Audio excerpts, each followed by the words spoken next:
All right, hello everybody, and welcome to a Sunday edition of No Holds Barred Wrestling Podcast. I'm Bobby Melendez, joined by my tag team partner Josh Kimmel. Josh, what's up, brother? Just chilling out, living the dream, watching my Eagles beat down the Commanders. Um, every single postseason, no matter what the sport is. Sometimes I skip NBA. I always just bet like $20 or $30 on who I think's going to win the whole tournament. And this year, I picked the Philadelphia Eagles. I thought they were going to win the Super Bowl when I saw the format and the playoffs and the matchups, and I'm like, Eagles have the easiest route, and I bet on them. $29, nothing big. And I was like debating whether or not I should cash out my ticket for 70 because I could have won 70 or up. And I stick with it, man. Washington was a trendy pick. People were all high on Washington. Bet against the public. Easy money. Go Eagles. Fly Eagle fly. Say it with me, guys. ELGLEL. Do you know what I'm talking about? Did you see that clip?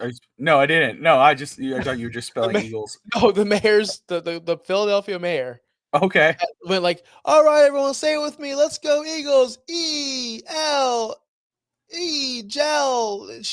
Gotta watch clips. He didn't know how to spell Eagles. She did not know how to spell Eagles, and I was damn. okay, yeah, it was pretty bad. But yeah, that's been my day so far. I'm happy. Let's talk wrestling so far. Let's get it. How you been? Man, I'm all right. It was a crazy day yesterday. Shout out to Justin Toner who got back to me. I reached out to Justin because I did a show in the afternoon, or excuse me, at noon, and then I went and coached my son's basketball team. We lost, so I was extra stressed on that just because it was just one of those type of games, and then I was like, okay, I gotta go get a haircut because dude, my hair was growing. I'm not like my hair grows all over the place when it grows out, and it just drives me crazy.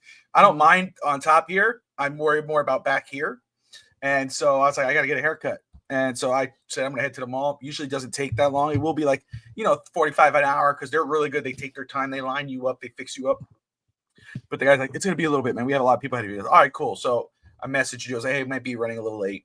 But then when I saw the time going, I said, I reached out to Finstanza, and he was like, oh, man, I'm out with family. I get it. I reached out to Justin. Justin got back to me right when you and I decided, let's just push the show. And so I appreciate Justin even getting back to me. But man, I'm all right. Got my haircut. I feel good. I'm grateful to you to say, hey, let's just talk. Let's recap the show instead of preview the show. You didn't get on me too bad about missing yesterday. You're like, brother, it doesn't work for me, brother. That's what you said to me. I'm like, I was like, because I suggested the pre-shows. I said, hey, we should pre-show. And you said, sure, that don't work for me, brother. I said, well, that's what we're doing. And then you literally took your ball and went home. It's fine. We'll do the post show. It's fine. That's right. I'm glad we didn't though, because I had a huge rant ready for why Jey Uso should have won the World Heavyweight Championship. I had a big rant going on of why he needed this win more than Gunther needed this win. Yeah. And now we can talk about the aftermath of Saturday Night Main Event. Exactly. And to me, one of the most underperforming shows in the Triple H era. I'm sorry. These both of the Saturday Night Main Event shows felt big, looked good, looked great, but had no substance to any of them. I did not enjoy last night's show, but I'm not here to tell you it was a bad show. It's just my preference. Some people like the movie Urban Cowboy. I'm not a fan, but I understand it's a well-made movie. You understand? I understand it was a well-made wrestling show last night on NBC and Peacock. It just didn't get me too excited because it was the same thing. Every freaking outcome was predictable, and it was just upsetting. I wanted something new. I wanted something to happen. The best segment wasn't even a wrestling match. It was which we'll get into, the contract signing. That was probably the best moment of the night to me for reasons, but we'll get there. So we can start off first with the women's match.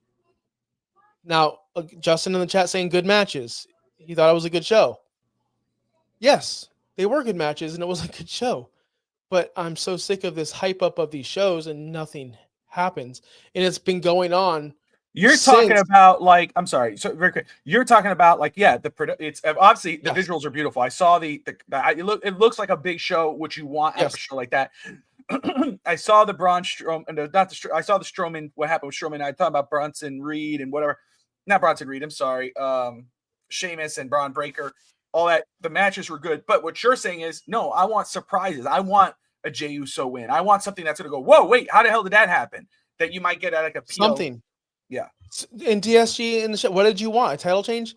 I wanted something because it felt like these shows have been just running the course. The baby faces are winning. The people that you need to win are winning. No surprises, nothing going on. It is what it is. Wash and repeat. Like we're gonna go. Okay, this is gonna happen. They're gonna have a banger match. But Gunther's gonna win. That's just the way it's gonna be. And they have this situation where we're all going, "Oh, it's gonna change at WrestleMania." So now you're telling us that only title changes can happen once a year. I know that other ones happen. I get that, but like I feel like all these PLEs since The Rock came out and went 1, 2, 3 and did this, we are all expecting something good. Yeah, for nothing. We've all been expecting something big on these major shows, and nothing ever happens. Nothing. And I'm just, again, great show, great. Like as in wrestling was fun. Didn't get bored during any of the matches. I even sat through the whole Nia Jax match because I had that to. was. Hey, I did see that. That was Yes. Shout out to Nia and to Rhea, obviously, but that was a good match. And yeah, everybody's complimenting Rhea with the I don't know what that's what I'm talking about with the flip power driver type of thing scenario. That's Nia too. Nia was athletic, dude. You got to give her a shout out, man. Yeah, that was I was just about to say I sat through a Nia Jax match because I had to, because I felt like it was my duty to watch the entire show. Honestly, if it was a regular Raw or SmackDown, there's no way I'm sitting through that match. But it was Saturday Night Main Event. What's gonna happen? What's next? So I wanted to watch the whole match. It was fine. It was a great it was the most I've ever seen Nia Jax work. She worked her ass off in that match. She did some things that she doesn't do often, like take that bump with that flip powerbomb thing. She did that leg drop off the top rope, which I haven't seen her do much. She was taking some crazy bumps on the outside. She did a cross body, I believe, at one point. She did a thing where Rhea Ripley was about to give her the pump handle slam, and then she reversed it and did a whole little belly flop thing, like she's too big for her to pick up. Yeah. Like Nia worked well. I'm not dogging Nia at all. That was a really good match. I actually had fun watching that match. What was your thoughts on it? No, dude, when I was watching. First off, it was not as I expected. We know Rhea could work. We know what Nia does and what she's been. I expected a hard hitting match, but a shorter match. I was actually very impressed with it. Like Nia, for me, I felt like Nia showed that she could work if she really gives a damn. And obviously, she gave a damn about this match because she did everything to make Rhea look good, and Rhea makes herself look good. But I'm just saying, I came away with that going like a little bit. Like I still don't want to see Nia too much on my TV screen when I'm either spending money or spending my quality time watching wrestling. But it gave me a little bit of respect to go, okay, if she comes on, maybe I'll give her a peek, Yeah. And but no, shout out to Rhea and Nia. It was a very good match, and everything you're saying, I understand in regards of like, you hype up the show, you hype up the matches, the look looks amazing. You want you want to be able to end that night watching that show with something to go, this was amazing, to close it out. It wasn't that. But the matches were really good. But I really enjoyed the Rhea and Nia match. Yeah. It was good for what it was. I've seen a lot worse matches from Nia Jax for sure. We got some questions in the chat. Yeah. Anthony's asking me, do you think these I can't say that word, Anthony. Vignettes. Yeah. The promos. I call them promos. For Charlotte are sending her up as possible partner for Tiffany Stratton because the way they're setting her up is a very stuck up ritual. No, I think the obvious is going to happen. I do think it's going to be Charlotte and Tiffy for the title at WrestleMania. I think that has to be the match. That's the only match I see set up. First, yeah, they're I don't think the vignettes are setting up a Charlotte Tiffy tag team. I think you're right on. I think they're just they're reminding, first off, it's to let everyone know Charlotte's coming at the Rumble. They're hyping everyone up. She's going to be in the Rumble. She'll be there. I don't think she's going to win. I think this sets up another surprise, really. Whether that's maybe Becky or I know Alexa Bliss is having contract issues, their cheat situation there. AJ Lee, I don't know. But Charlotte, I think I agree with Josh. I think Charlotte is poised to face Tiffy at WrestleMania, and we'll kind of see how that plays out. I'll tell you what, though, they make her look like $1,000,000. She is, they're making her feel very more important than what she is. I mean, not more important than what she is, but making her feel like she's a big deal, which we know she is. But whether you like her or not, so they're hyping her up. But yeah, I don't see a Tiffy Charlotte tag team. Charlotte's coming after the title, and a win over Charlotte at WrestleMania is huge for Stratton. And they would put on a killer match. They're gonna put on a killer match. I think so. I 1,000. We all know, we all see who's in the trash, right? I have no care to see this woman, but if they're gonna bring her back, like which we know they are, unfortunately, we're gonna have to see this match, and I'm sure it's gonna be good. And I'll hate watch, and I'll tell you guys that it was good. Now go back to wherever you were, and wherever you were, Charlotte, go back. After that, see Charlotte winning the chamber match. Yeah, that's where I think it could go down that way. And I would not. I know that's not what we're going to see more than likely, but I wouldn't mind seeing a Rhea Charlotte match again. Those two had a great match when they went out each other at WrestleMania. That would be pretty cool. And it shout Jordan Grace. She is on her way to WWE. We talked about her being a surprise entrant, quote unquote, in the Royal Rumble, but she had a great match with Tessa Blanchard.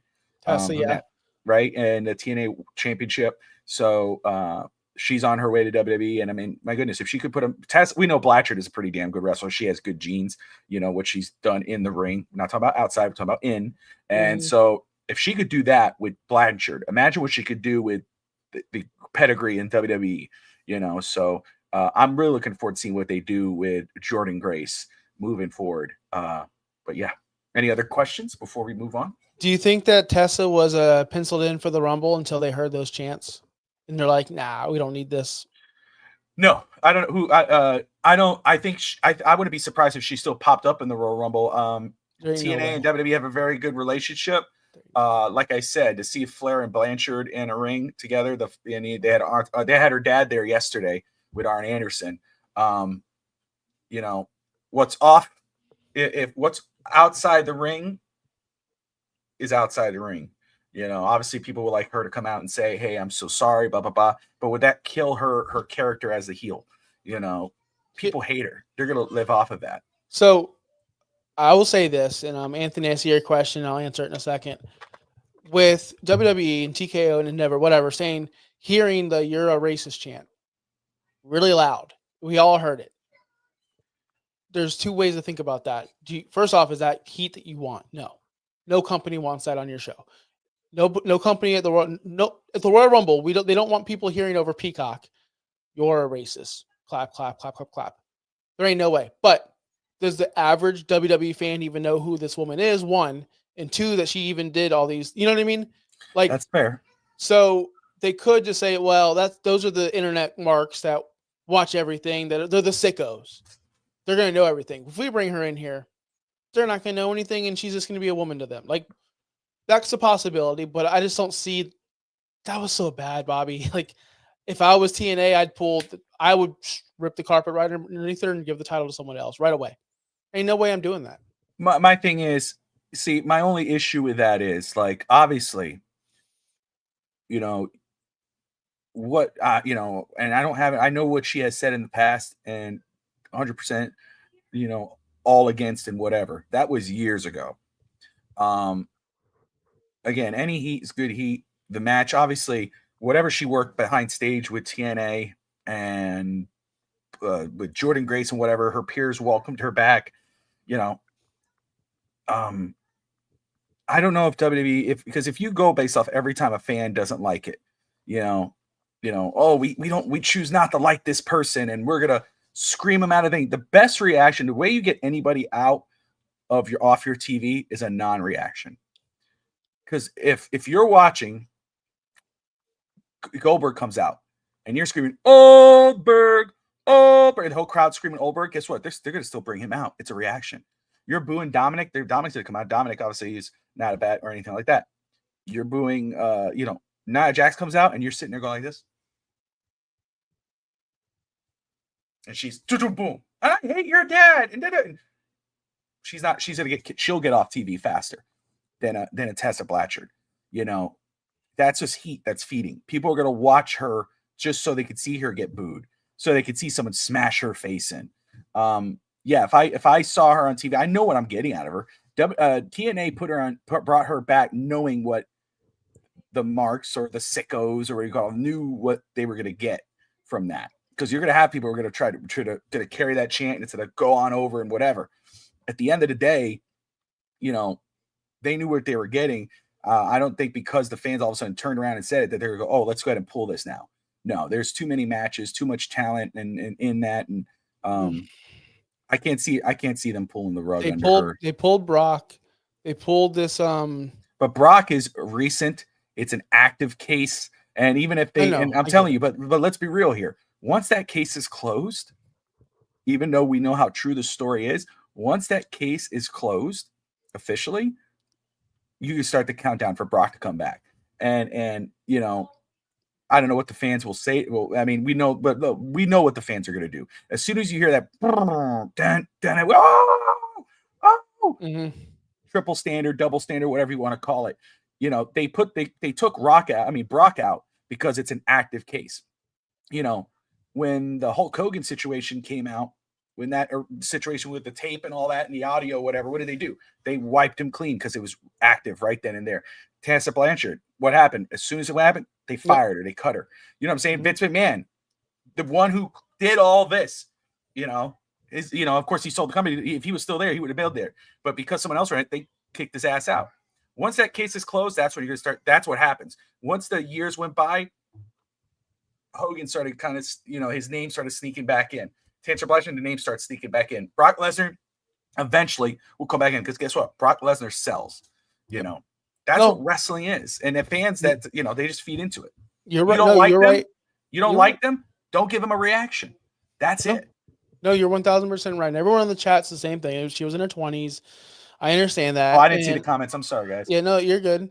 And I get it. So let's move on from there. But before we move on to the next segment, Anthony does ask, which we've talked on the show multiple times. The winner of the Rumble, he wants to know my thoughts on the winner of the Rumble faces Gunther at Mania, which, okay. And the winner of the Chamber faces Cody at Mania. And I think the winner of the Rumble is Breakker. So you think Braun Breakker is going to win the Rumble and face Gunther?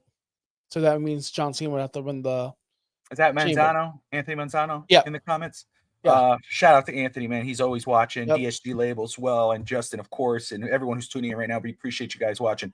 I don't see any scenario where Braun Breakker wins the Royal Rumble at this point in time. This is not his year to win the Rumble. This Rumble is too stacked. I don't know how the hell Saturday Night Main Event ended with Gunther still as the champion. Because of the Goldberg match that seems to be on the table. Josh will make fun of me every day, and I'm okay. I'll live with it. I'm that type of fan. I love nostalgia. I'm a mark for the old guys. Let's go, Goldberg. But no, I don't want to see Goldberg in the world title match. I think, again, the most likely scenario in the Men's Royal Rumble to win, my pick originally, and it is going to stay that way, is John Cena. The secondary pick, it's CM Punk. I think it's one of those two guys who are going to win the Rumble.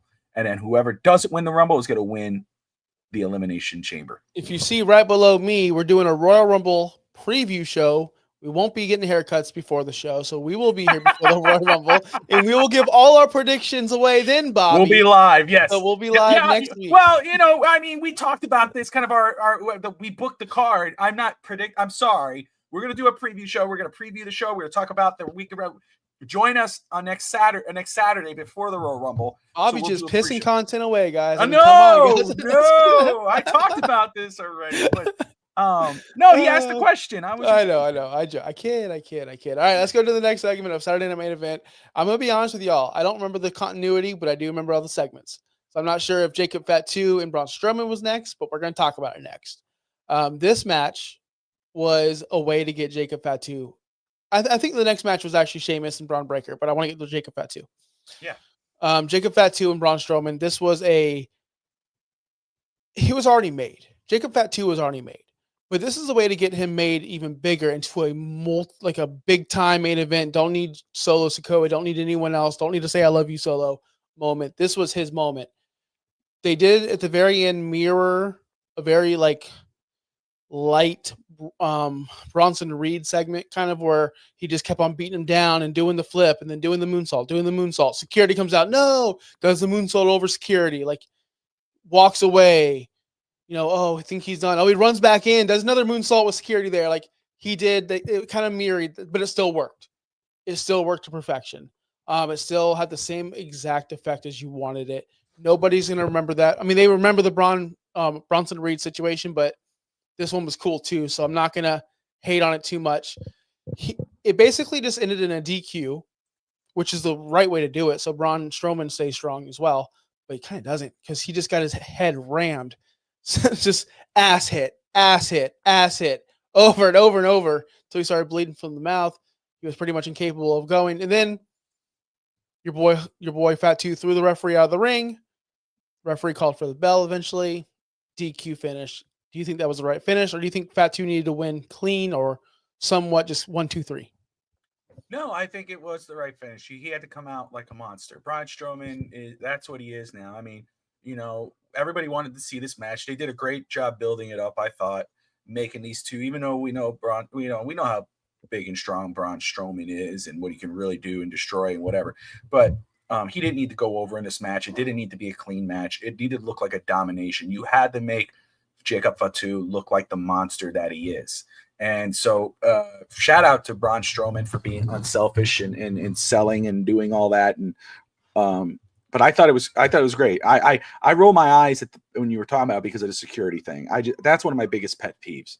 Like, what the hell? This is wrestling. Why do we need get this, arrest that man? Are we forgetting when Triple H drove this guy's face into a window or crushed his lyrics? And all these, you're throwing Triple H for Stone Cold off the car. Mm-hmm. Like, I wish they would do away with the whole security thing. Like when the brawls, Brock Lesnar and John Cena, or Brock Lesnar and Undertaker, when they would go out, all of a sudden all the wrestlers come out, stop the fighting. No, I hate that. That's one of my biggest pet peeves in professional wrestling. And I would have loved if it was like how they had it. If it was Tama Tonga who came out, was like, we're good. You did it. He does it again. And he's just like, you got it. Maybe some friend comes out, some other wrestler comes out, tries to save the day and gets his ass kicked out of the ring. But to see all these fake security guards and maybe Nick Aldis was a smart one because that's a GM. He's trying to, okay, that's enough.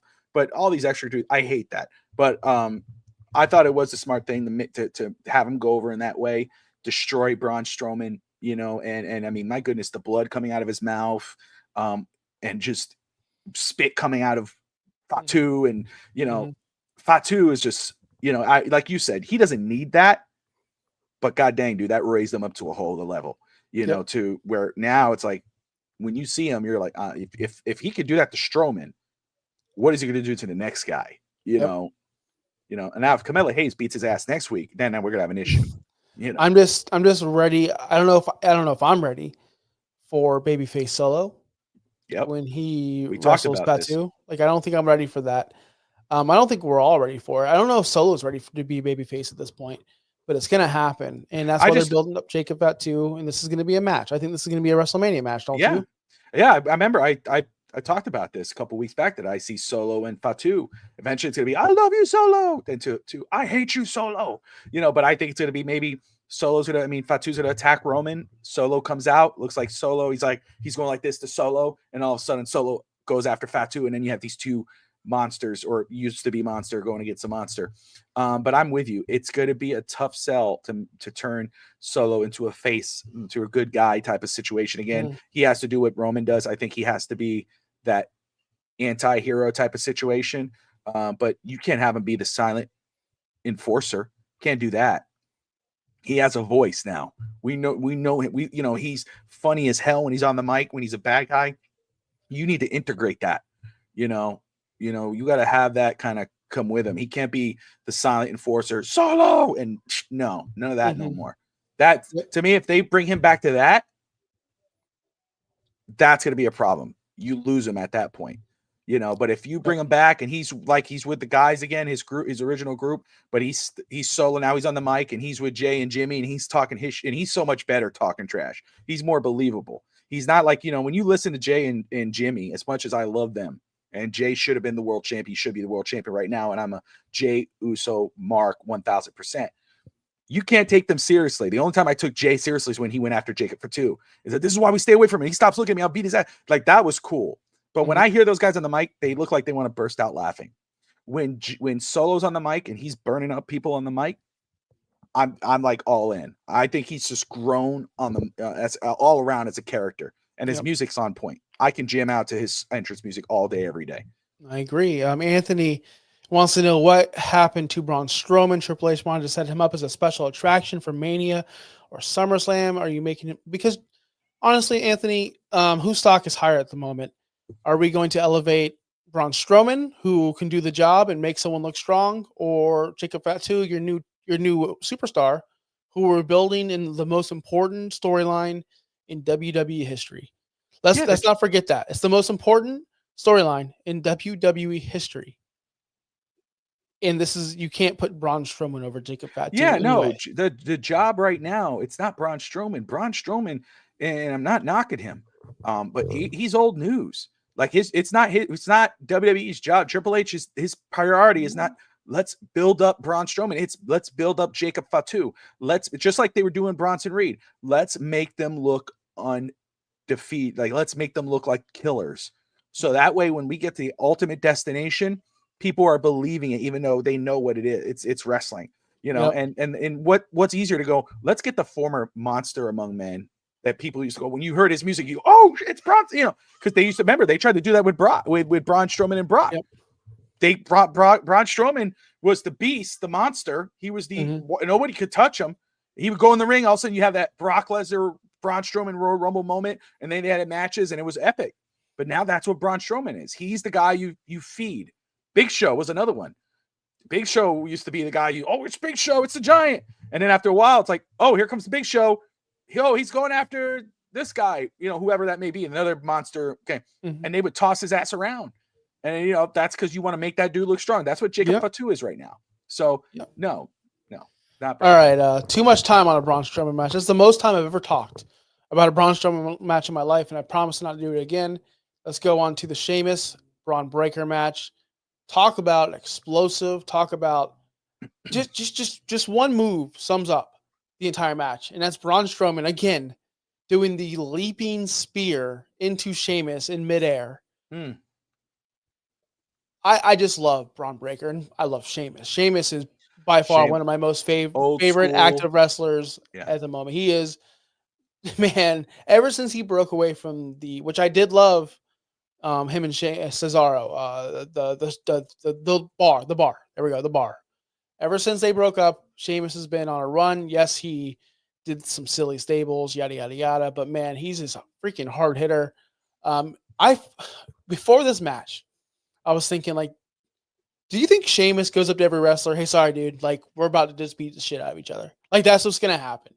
And like Braun Breaker's probably not like whatever. He's like, let's go. I'm 20 whatever years old. I'm young, dumb, full of cum. Let's go. Like they just beat the hell out of each other. What was that? Say that again. Young, dumb, full of cum. You never heard that? No. Make that a T-shirt. Young, dumb. That's from a movie. It's from a movie. I promise. Oh, what movie are you talking about? You never seen that movie? When Josh is up late at night. It's like young, dumb, full of. Whoa! What's going on here? But it's Sunday, man. It's from Young, Dumb, and Full. I swear it's from a movie. Yeah, what movie? That's the problem. Keanu Reeves, man. It's a Keanu Reeves movie. Okay. That's hilarious. No, first off, not Bronson Reed, Braun Breaker and Sheamus. Sheamus, Point Break. Oh, okay. So yeah, I know that movie.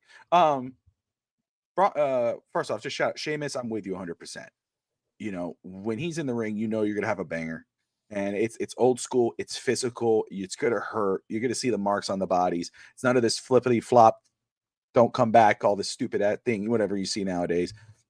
It's wrestling, and Braun Breaker, even though he's part of the new generation, he is that type of guy. He's a hard hit. He could go with anybody. First of all, you could pair him with a Penta or a Mysterio or one of some high five.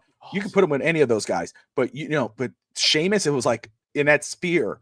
I mean, anything really, all of it. There was so many times where I'm going, God, that looked like it hurt. You know damn well that spear hurt Braun as much as it hurt Sheamus. Of course. I mean, Mike, I don't know how your neck the next day you're going, God, because Sheamus is a rock. But that was again, the show in regards of matches, again, a banger. That was a great match. And I saw some comments when I peeked that some people say that Sheamus will eventually get the title at Mania. I would love to see them run it back. We've been saying that for 3 years, bro. We've been saying that since Gunther's had the championship. They even had a triple threat match with Drew McIntyre. Like, how long is this saga? Like, this is a storyline that's been going on for, no joke, 3 years. And it's cool that it's still going on and we still care about it. Like, that's the cool thing. We still care and we still want him to win this Anthony title. says it's Van Wilder. No, I didn't hear that. No, I never heard that. Yeah, I'm pretty sure Van Wilder copied it. Sheamus came in 3 decades too late. I think he would have done well in the 80s and 90s. Oh yeah, he has. But you know what? Same saying though. If he came in too late, the fact of the matter is, he remember, this guy's a former world champion a couple times over. This dude is done. I think he wrestled. Yeah, he had a WrestleMania match with Triple H, didn't he? Wasn't it Triple H he had a WrestleMania match with? So I think wasn't it him? Who am I thinking of? He did Daniel Bryan, he probably did Triple H at one point. I have no idea. Maybe not WrestleMania, but he's done great. Yo, DSG is hating on our boy Sheamus right now. I'm not appreciating you. Whoa, talking about my guy Sheamus. Ban him. He's hating on him. Listen, I understand Sheamus is not everyone's cup of tea. I totally get it. You want to see new faces, you want to see new pushes, but this guy at his age still putting on the matches that the young men in that company or other companies cannot do. The way he makes it look, the way he sells, the way he gets simple moves over, such as putting your arm behind the rope and banging on your chest. That's one of the most over moves in the whole company. People love that. I love that move. The best part of the match wasn't even a move. Jesse Ventura added so much on commentary. And I wish he was, I guess he couldn't be on every match because then he would get old or whatever it is. But when he said at the very beginning of the match, the problem is he's a Steiner. He doesn't have the mental. Yes. That was so good. That was so good. And then Pat's I think he's got a 33% chance of winning. That was such. I love Jesse Ventura added so much more than Hogan ever. Wait, what? I said Jesse Ventura added more to that show than Hulk Hogan could ever dream of adding. So I'm glad they chose Jesse over Hogan. I'm glad that they made him have family. Why do you have to throw? I'm just saying he added way more. I think if Hogan was there, Jesse wouldn't have been there. So I'm glad that he had these family commitments. Hey, congratulations to Brooke Hogan. She had twins. Saw that recently. So, congrats there. Nick Hogan got married. That's why Hogan didn't go. I saw your text the other day, and I was like, oh, okay. But no, first off, I don't want to hear Hulk Hogan on commentary. Nobody does. I don't think he would be good on commentary. He can't even handle a mic anymore. But Jesse the Body Ventura, he brings, that's talk about nostalgia. Listening to him on the microphone. I mean, again, we need more of that. We need a heel commentator. We need guys who are going to shit talk the faces, I mean, I love that he went on the Steiners like that. I thought that was so cool. He brought up the what's that the Texas government saying he can't handle the cold or something he brought up, and I was like, what the hell, dude? I brought down a bunch of weather, and you guys shut down all the schools. You guys can't handle it. He called him soft pretty much. It was great. Jesse was in character. It was great. I think him being on these shows it's so fun to watch, man. Something else that was fun to watch when it came out, I was not expecting such a fun moment, but it was Shawn Michaels moderating the amendment. I don't know what they were signing, to be honest with you, but they signed some document for some match. And it was, I hate contract signings. I think they suck. But the fact that I got to see the joy on Kevin Owens' face, because he cannot hide it, This man wrestled Stone Cold Steve Austin in the main event of WrestleMania. This man wrestled John Cena on his debut of Raw. Right? This man was in a huge storyline with Chris Jericho. Massive storyline with Chris Jericho. This man was intertwined and main evented with Roman in the Bloodline. This man is now super kicked on national TV by Shawn Michaels. Sweet chin music. Sweet chin music. Okay. This Kevin Owens, by completing all, like he collected all the Infinity Stones. Like he's done everything that he probably grew up wanting to do. And everyone complains about how he's not winning the title. They haven't put him in a title match. I bet you he doesn't care because he's done everything he's dreamed of, short of having a match with Mick Foley, probably. Like, honestly, he's done it all. I can't explain. And they trust him in these spots. And he does them. He does them well. He sold that sweet chin music like it was like Shawn Michaels was 24 years old still. It was great. I loved this segment. That was the only thing I loved. I did not care about anything beforehand. That was the moment for me. All right. So that part right there, you've sold me out because I'll be honest, I hate contract signings. And I had no interest in this segment whatsoever when, the only one who could do this is Shawn Michaels. Dude, when you sign your WWE deal, the contract is made, the match is made. Like to me, you insult the intelligence of wrestling fans with these quote unquote contract signings. I hate that. Sign, Kevin Owens is like, he does his thing, and then Cody's like, shut up, I'm sick of it. And the big tattoo on his face, and and then Shawn, sign the deal. Damn, Jesus Christ, Kevin, you sound jealous. I'm like, oh gosh, it's so cheesy. But to watch, like you said, Kevin Owens, I agree with you.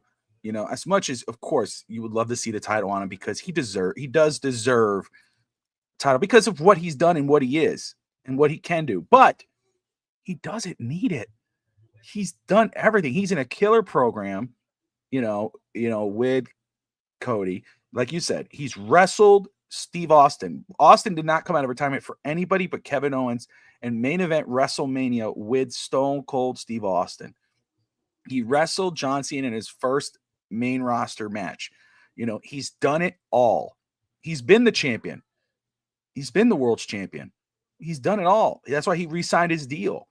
And, like you said, it was, you could see it was hard for him not to smile. He's enjoying it, to have that moment with Shawn Michaels, to get to look like he was in a power drive him, and then Shawn sweet chin musics him, hits him with the sweet chin music, super kick. I first of all, I saw somebody write that on Twitter, and I was like, oh, Shawn Michaels super kicked KO. I'm like, and this was one of the main wrestling sites. I'm like, super kick?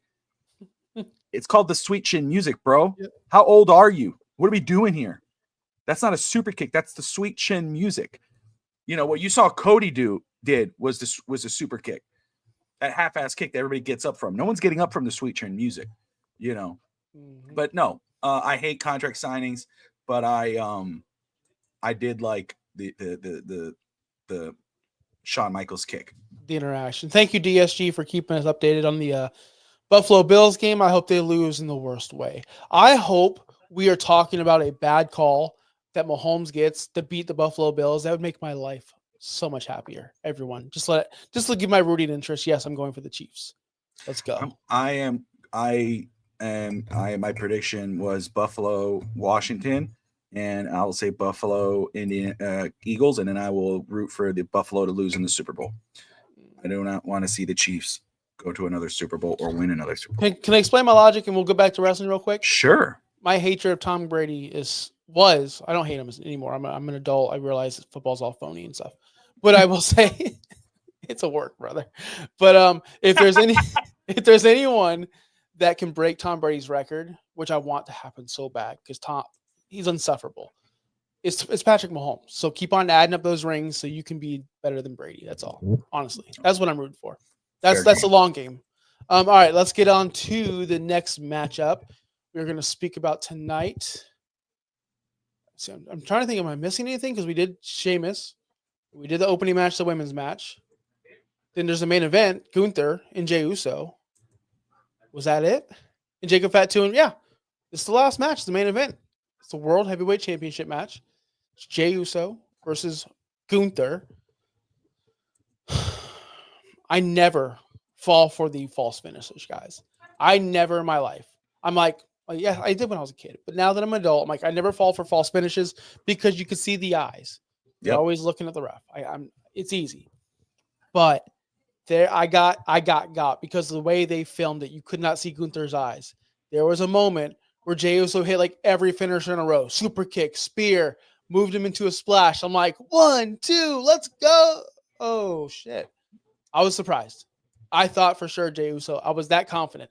If we did a pre-show, I would have put my life on the line that Jey Uso was walking out with his title. And I just don't understand the decision to keep it on Gunther. I just don't understand why.